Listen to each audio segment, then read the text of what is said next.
Programang ito ay rated SPG. Striktong patnubay at gabay ng magulang ang kailangan. Maaaring may masiselang tema, lengguwahe, karahasan, sexual, horror o droga na hindi angkop sa mga bata.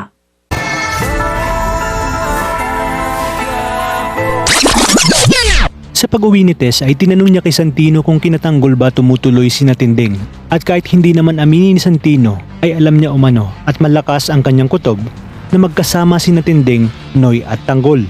At sa pag-uwi naman ni Tanggol ay nakatikim naman siya ng sermon mula sa kanyang lola Tinding. Dahil sa araw-araw umunong ginawa ng Diyos ay lagi na lang itong nasasama sa basag ulo. Dagdag pa ni Tinding na sumusobra na ito sa tatay niya dahil sa masyado nga itong mapusok. Tamang hinala naman si Augustus kay Amanda matapos niyang malaman na nakalaya na si Supremo at napaisip siya na baka hindi bangko ang minanmanan ni Amanda kaya sinabi niya kay Amanda na ang ayaw niya umano sa lahat ay ang pinaglilihiman siya.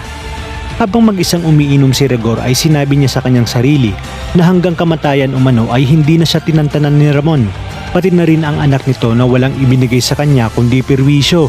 Maya-maya pa ay dumating na sina Mando at Lena matapos ang kanilang duty.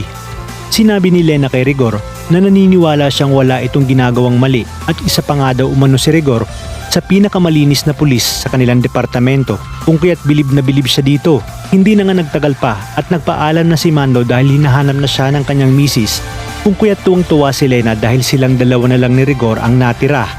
At dito nga ay patuloy niyang papainumin ng alak si Rigor hanggang sa malasing na nga ito.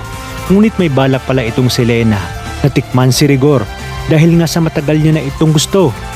At matutunghayan nga natin ang gabi ng marurupok dahil hindi na rin mapipigilan ni David na hindi matikman itong si Camille habang si Lena naman ay dumiretso na sa hotel kasama ang lasing na si Rigor. Ano kaya ang gagawin ni Tess sa oras na malaman niya na pinagtaksilan siya ng kanyang asawa sa kauna-unahang pagkakataon? Ito na rin kaya ang hudyat para tuluyan niyang layasan si Rigor? Kaya namang kapit lang mga kapamilya dahil marami pa tayong dapat abangan. Dito lang sa bagong tinututukan ng sambayanan, ang FPJ's Batang Quiapo.